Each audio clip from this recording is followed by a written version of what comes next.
The sun rose over Yellowstone National Park, casting a golden glow across the sprawling wilderness, where mist clung to the valleys and the distant howl of a wolf echoed through the pines.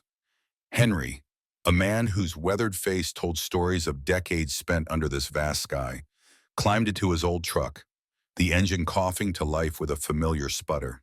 At 78, his body was slower. His joints creaked like the ancient trees he loved, but his spirit burned as fiercely as the summer sun climbing higher. For over 50 years, he had been a ranger here, a guardian of the wild, revered by all who knew him as a living legend. His hands, calloused from years of digging traps from poachers' snares and guiding lost animals to safety, gripped the steering wheel as he set out on his daily patrol. Retirement hadn't stopped him, it only deepened his resolve. The young rangers, in their crisp uniforms, sought his wisdom, hanging on his tales of tracking grizzlies through blizzards or outsmarting poachers under moonless nights. Henry's heart belonged to this land, to its bears, lions, deer, and the elderly rhinos in the park's safe zone, where he ensured they lived out their days in peace. His connection to the animals was profound, none more so than with Bella, a female bear he'd rescued as a cub 40 years ago. Trapped in thick mud after her mother was killed by poachers, Bella had been a trembling, helpless thing, her eyes wide with fear. Henry spent weeks by her side, coaxing her with water and gentle words until she could stand on her own. Now, Bella led her pack with a quiet strength, and whenever Henry's truck rumbled by, her dark eyes seemed to soften, as if she remembered the man who saved her. This morning, the air was heavy with the promise of heat forecasts warned of 45 degrees, a brutal temperature, even for Yellowstone's hardy creatures. Animals sought shade under sprawling oaks and pines, their movements sluggish. But Henry had a mission. Reports had come in of an injured rhino in the safe zone, its wound refusing to heal despite weeks of care. He couldn't ignore it, not when he could still help, as he drove along a rough trail through dry grasslands. Sweat beaded on his forehead, the truck's cabin a stifling oven despite the open windows. The grasslands shimmered under the relentless sun, and in the distance, he glimpsed Bella watching from a ridge, her massive form half hidden by swaying fronds. Henry smiled faintly, a silent acknowledgement of their bond, before focusing on the path ahead. When he reached the rhino, its massive body lay slumped beneath a lone tree, the gash on its flank raw and angry. Henry knelt beside it, his eyes tracing the wound with a mix of concern and affection. He spoke softly, as he always did, his voice a soothing balm to the creature's pain. "You're a tough one," he murmured, checking the bandage he'd applied days earlier. The rhino's breathing was labored, but its eyes met his, steady and trusting. Henry's hands moved with practiced care, cleaning the wound as he had done countless times before. Suddenly, a sharp pain lanced through his chest, a burning vice that stole his breath. He gasped, clutching at his shirt, the world tilting as dizziness swept over him. His knees buckled, and he collapsed onto the grass, sweat pouring down his face, his skin pale as ash. The rhino stirred, letting out a low grunt, as if sensing his distress. Henry's vision blurred, but he managed a faint call for help, his voice barely carrying over the rustling grass. Nearby, two young rangers, James and Noah, were tending to a group of zebras when they heard the weak cry. James froze, his heart sinking. Just yesterday, Henry had mentioned chest discomfort, but James, caught up in the day's work, had brushed it off as fatigue and oversight that now clawed at him with guilt. Noah, younger and wide-eyed, dropped his tools and sprinted toward the sound. James, close behind, they found Henry sprawled beside the rhino, his breathing shallow, his face etched with pain. James knelt, checking Henry's pulse, which fluttered erratically under his fingers. "Henry, stay with us," he urged, his voice trembling.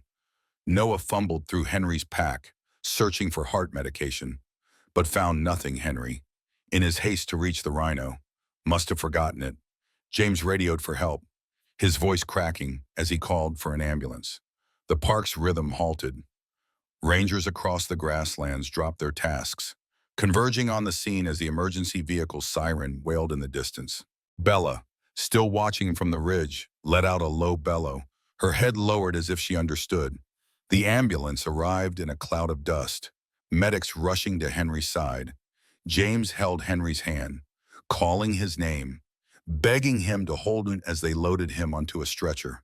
Noah stood frozen, the weight of losing Henry, the man who taught him to read the land, to listen to its pulse crushing his chest.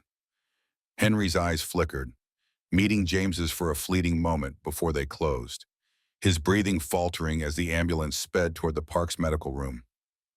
In that moment, the grasslands seemed to hold their breath, the sun blazing down on a man who had given his life to protect them, now fighting for his own. The rhino let out another grunt, its massive head turning toward the departing vehicle, as if willing Henry to return. The ambulance tore through Yellowstone's winding trails, its sirens slicing through the oppressive heat as dust swirled in its wake. Inside, Henry lay still on the stretcher, his face pale, his chest barely rising. The medics worked frantically, their hands steady but their expressions taut with urgency. James sat beside him, gripping Henry's hand, his knuckles white, his mind a storm of regret. He replayed the previous day, when Henry had paused mid-sentence during a patrol, pressing a hand to his chest. "Just tired," James had said, dismissing it, urging Henry to rest. Now, that moment haunted him, a weight heavier than the summer sun bearing down on the park. Noah, riding in the front, stared ahead, his jaw tight. He'd only been a ranger for 2 years, but Henry had been his anchor, teaching him how to track a deer's path through tangled underbrush, or calm a spooked bear with nothing but a steady voice. The thought of losing him felt like losing the park itself. The ambulance reached the medical room, a modest building nestled among pines, its walls lined with maps and photos of the park's wildlife, many taken by Henry himself. The medics rushed him inside, where Dr. Ellis, a veteran physician who'd patched up rangers and animals alike, took over. She barked orders, her team hooking Henry to monitors as the defibrillator hummed to life. James and Noah stood back, helpless, watching the monitor's erratic lines. James's eyes drifted to a photo on the wall near Henry, decades younger, grinning beside a bear cub Bella cradled in his arms. The memory stung. He should have noticed Henry's fatigue, the way he'd been slower lately, his breaths shorter. Noah, meanwhile, clutched the radio, whispering prayers under his breath, willing Henry to fight. Outside, word of Henry's collapse spread like wildfire. Rangers abandoned their posts, converging on the medical room. Sarah, a young ranger with a sharp mind but a heart battered by the relentless fight against poaching, arrived breathless. Henry had been her mentor, the one who saw her potential when she'd nearly quit. She remembered their first patrol together, when he'd stopped to point out a set of wolf tracks in the mud. "Every mark tells a story," he'd said, his voice warm. "Patient, listen to the land. Sarah, it'll teach you hope." That lesson had reignited her passion, pulling her back from the edge of despair. Now, standing outside the medical room, she felt that hope flicker. The minutes dragged on, each one heavier than the last. Dr. Ellis worked tirelessly, delivering shocks, performing CPR, her face grim. After 15 agonizing minutes, she stepped back, her shoulders slumping. The monitors fell silent. She turned to James and Noah, her voice low. His heart, it stopped. "We did everything we could." The words landed like a physical blow. James staggered, his guilt erupting into a sob he barely contained. Noah sank to his knees, his hands covering his face, the weight of Henry's absence crushing him. Sarah, standing at the door, felt her legs weaken. The park had lost its soul, its quiet hero who'd spent half a century shielding its creatures from harm. The news rippled outward, and the park seemed to mourn. A distant elk bugled, its call mournful, as if the land itself felt the loss. Rangers gathered, their faces etched with grief, sharing stories of Henry's kindness, how he'd once stayed up all night to free a deer from a poacher's trap, or how he'd taught children from nearby towns to love the wild. Sarah, fighting tears, recalled a night when Henry sat with her by a campfire, sharing a story of his early days. He'd been cornered by a poacher, a knife at his throat, but talked his way out. not with threats, but with stories of the animals they both claimed to protect. That resilience, that belief in redemption, had shaped her. As the medical room emptied, James lingered by Henry's side, his hand still clutching Henry's, now cold. He whispered an apology, his voice breaking. "I should have listened. Henry, I should have seen." Noah joined him, lighting a small bundle of sage, its smoke curling upward in a quiet prayer. The scent mingled with the pine air, a fragile offering to a man who'd given everything. Outside, the heat pressed down, but a faint breeze stirred, carrying the scent of wildflowers from the grasslands. It felt like a whisper from the land Henry loved, a small comfort in the face of overwhelming loss. Sarah stepped outside, her eyes scanning the horizon. She spotted Bella in the distance, standing on the same ridge where she'd watched Henry earlier. The bear's head was low, her massive form still, as if she sensed the void. Sarah's heart ached. Bella's bond with Henry was a thread woven through decades, a connection deeper than words. She remembered Henry describing how he'd found Bella, barely alive, her tiny body caked in mud. He'd carried her for miles, feeding her with a bottle, singing to her under starlit skies until she grew strong. That story had taught Sarah the power of patience, of love that didn't demand but simply endured. Now, Bella's presence felt like a silent vigil, a testament to the man who'd saved her. The park staff began preparing for Henry's wishes. Known to all who worked closely with him, a funeral in the park, following indigenous rituals that honored the land. As dusk settled, the sky burned orange, and the rangers gathered to plan. James, still wrestling with guilt, vowed to honor Henry's legacy, though he felt unworthy. Noah, grappling with his fear of failing Henry's example, found solace in the sage's lingering scent. Sarah, her resolve hardening, promised herself she'd carry on Henry's work, teaching others to listen to the land as he had. In the fading light, Bella let out a low bellow, a sound that seemed to carry both grief and strength. The grasslands stretched endlessly before her, a canvas of life Henry had spent his years protecting. Somewhere in that vastness, a wolf howled again, its voice joining the breeze, as if nature itself was beginning to weave Henry's story into its eternal song. The dawn broke over Yellowstone, painting the sky in hues of pink and gold, but the air carried a somber weight, as if the park itself mourned the loss of its guardian. The central courtyard, usually alive with the chatter of rangers and the distant calls of wildlife, was hushed, filled only with the soft rustle of leaves and the faint scent of sage still lingering from the previous night's prayers. Henry's body rested on a simple wooden bed, crafted by the rangers from fallen oak, its surface smoothed by hands that revered him. His face, weathered by decades of sun and wind, was serene, as if he'd found peace in the land he'd devoted his life to. Around him, the staff gathered, their boots crunching softly on the gravel, their faces etched with grief and reverence. James stood closest, his eyes red from a sleepless night, his hand hovering over Henry's, unable to let go. The guilt that gnawed at him had deepened. He kept replaying the moment he'd dismissed Henry's chest pain, a fleeting complaint that now felt like a scream he'd ignored. Noah, beside him, clutched a bundle of wildflowers he'd gathered at first light, their delicate petals trembling in his hands. He felt small, unworthy of the legacy Henry had left, his mind racing with doubts about whether he could ever fill even a fraction of those shoes. Sarah, standing slightly apart, stared at the horizon, where the grasslands stretched toward the mountains. She felt Henry's absence like a hole in her chest, but his words echoed in her mind. Patience is how nature teaches us hope. She clung to that, determined to honor him by keeping his mission alive. The funeral, per Henry's wishes, followed indigenous rituals, a blend of traditions he'd learned from local tribes over decades of working alongside them.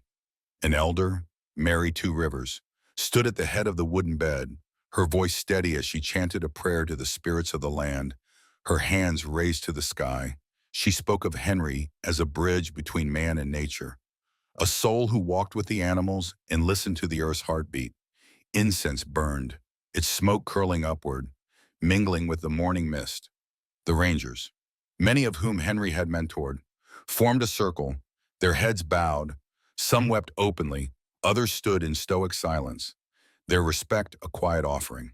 James, fighting to keep his composure, remembered a day 15 years ago when he and Henry had freed a young lion from a poacher's trap. The lion, its flank torn and bleeding, had roared in defiance. But Henry had knelt beside it, unafraid, speaking softly until it calmed.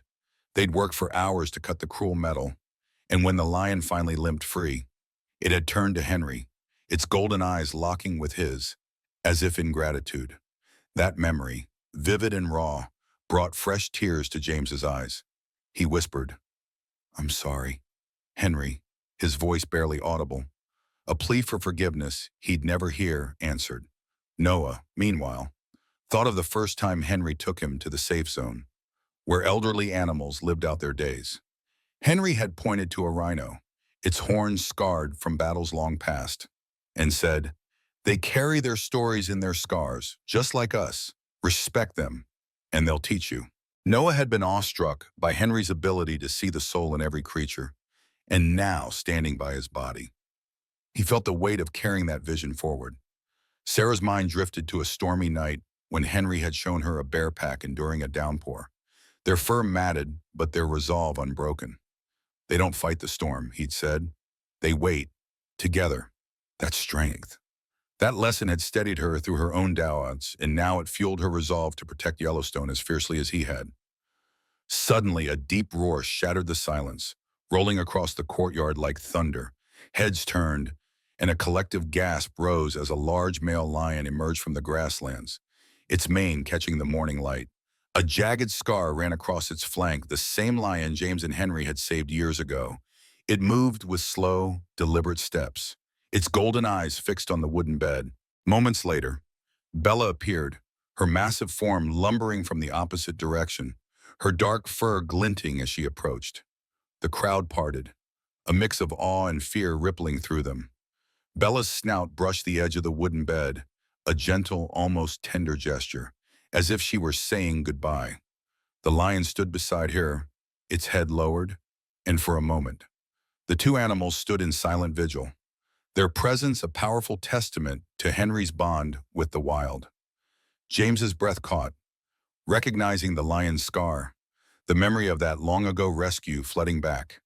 He felt a pang of wonder, as if Henry's spirit had called them here. Noah, trembling, saw in their presence a sign that Henry's work lived on, a spark of hope amid his grief. Sarah, tears streaming down her face, felt the moment as a gift from the land itself, a reminder that Henry's love had woven him into the very fabric of Yellowstone. The elder, Mary, raised her hands again, her chant rising, weaving the animal's presence into the ritual. "The spirits of the wind honor their own," she said, her voice carrying over the crowd. The breeze picked up, carrying the scent of wildflowers, and for a moment, it seemed the park itself was breathing with them, offering solace. As the ceremony ended, the Rangers prepared to carry Henry's body to his chosen resting place, a grassy field he loved, shaded by a towering oak where he'd often sat to watch the sunset. Bella and the lion lingered, their eyes following the procession, their silence more eloquent than words. The crowd dispersed slowly, each ranger carrying a piece of Henry's legacy, their resolve strengthened by the animal's tribute. Sarah lingered longest, her fingers tracing the edge of the wooden bed, whispering a promise to continue his work. In the distance, a hawk circled, its cry piercing the morning, as if carrying Henry's spirit skyward. The procession moved slowly through Yellowstone's heart, the sun climbing higher, its rays filtering through the ancient oak that marked Henry's chosen resting place.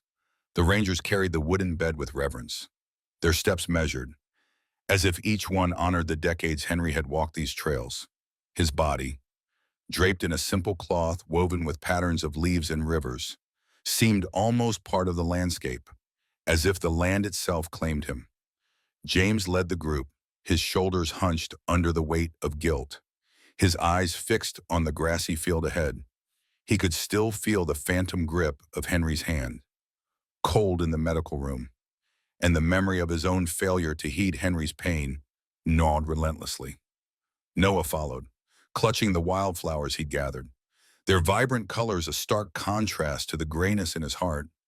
He wondered if he could ever embody the quiet strength Henry had, the way he'd faced poachers, storms, and time itself without faltering. Sarah walked at the rear, her gaze sweeping the grasslands, where the distant shapes of deer and elk grazed.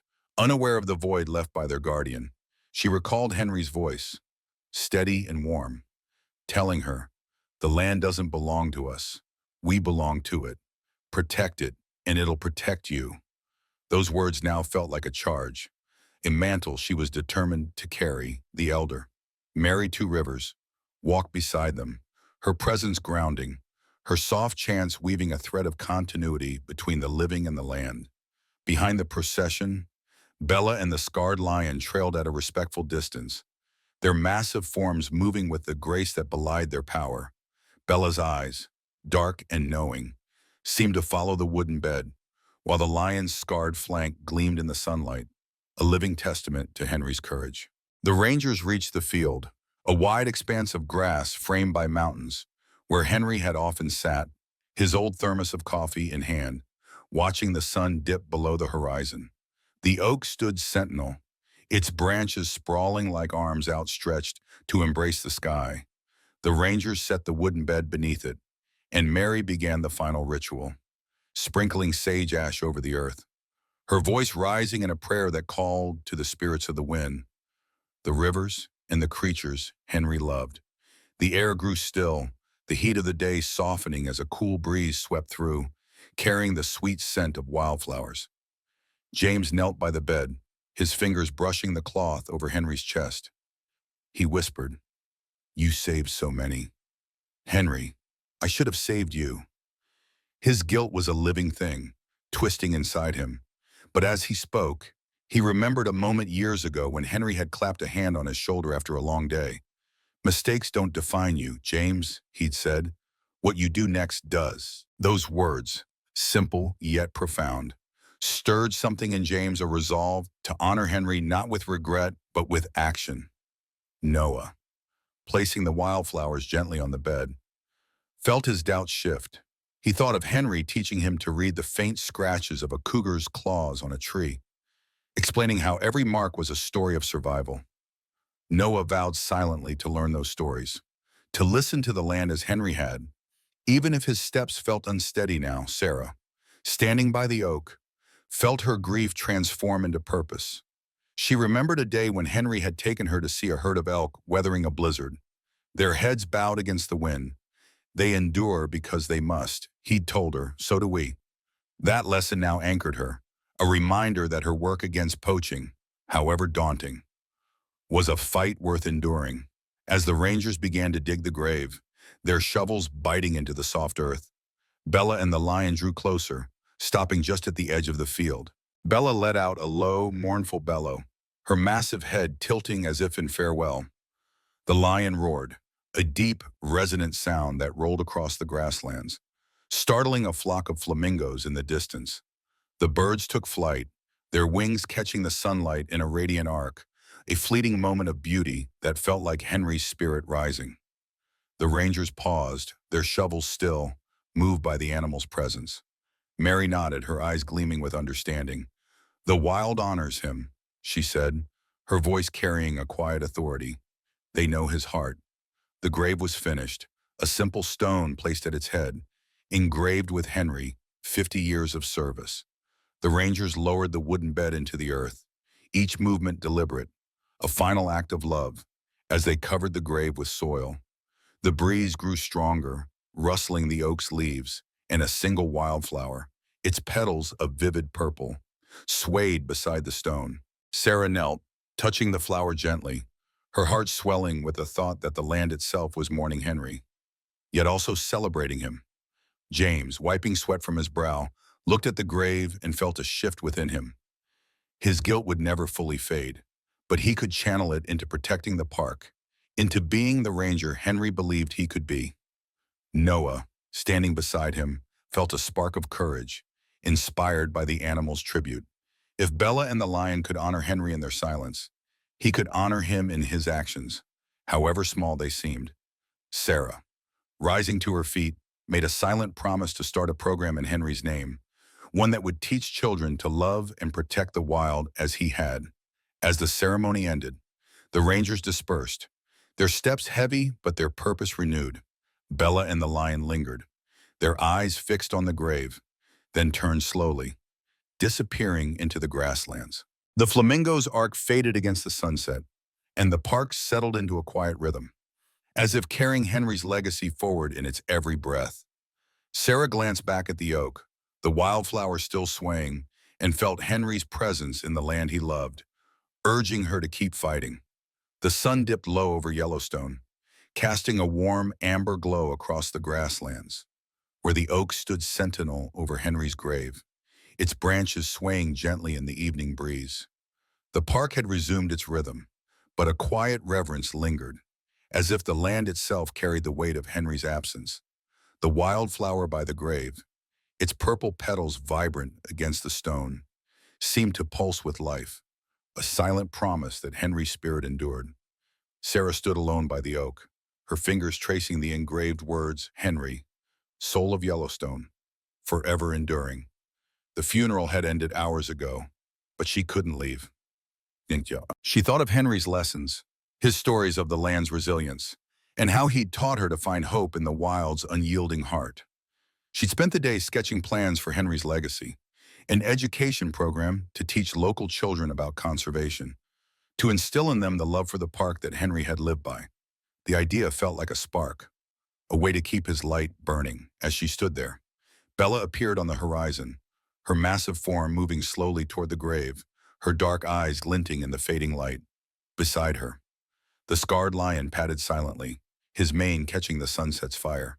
They stopped by the grave, Bella's snout brushing the wildflower, the lion's gaze fixed on the stone. Sarah's breath caught. Their presence felt like a final blessing, a bridge between Henry's life and the wild he'd protected. She remembered a story Henry told her about Bella's cubhood, how he'd found her shivering in the mud, her mother's body nearby, taken by a poacher's bullet.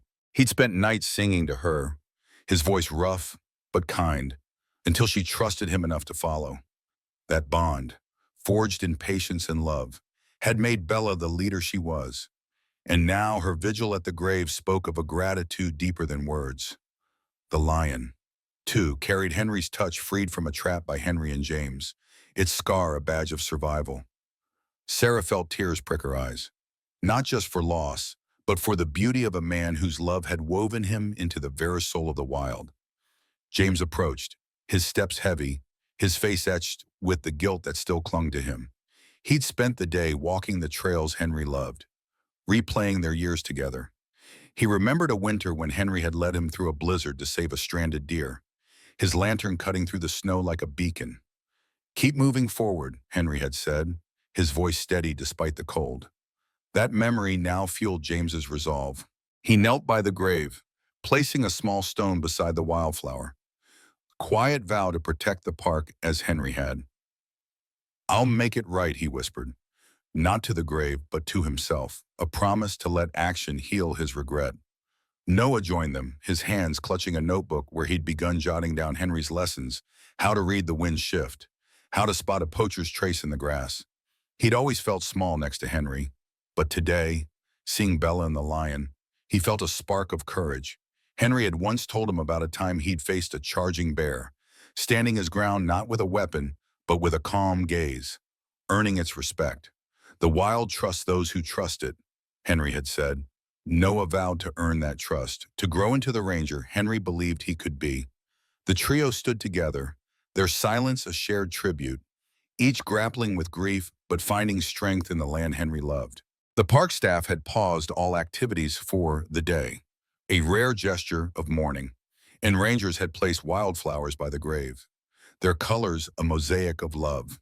In the distance, a wolf's howl rose, answered by the chatter of birds settling for the night, as if the park itself was singing Henry's story. Sarah spoke, her voice soft but firm.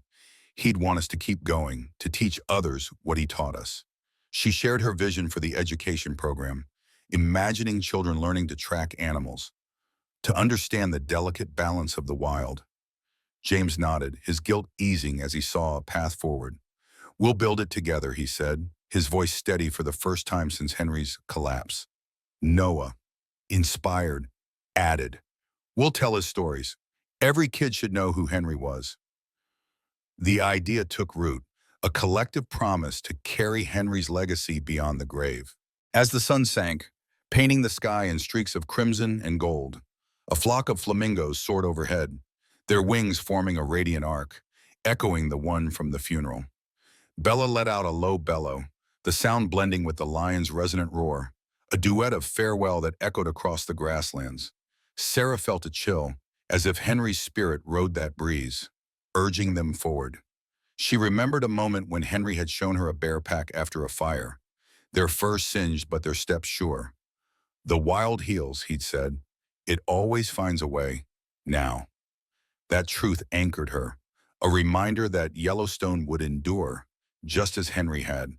The animals turned, Bella's massive form fading into the dusk, the lion's scar glinting one last time.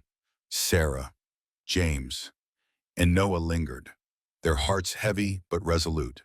The next morning, they'd begin building Henry's legacy, starting with a wooden sign by the grave, its words a beacon: Henry, soul of Yellowstone, forever enduring. As they walked back to the ranger station, the wildflower by the grave swayed, a single bloom standing tall against the vastness.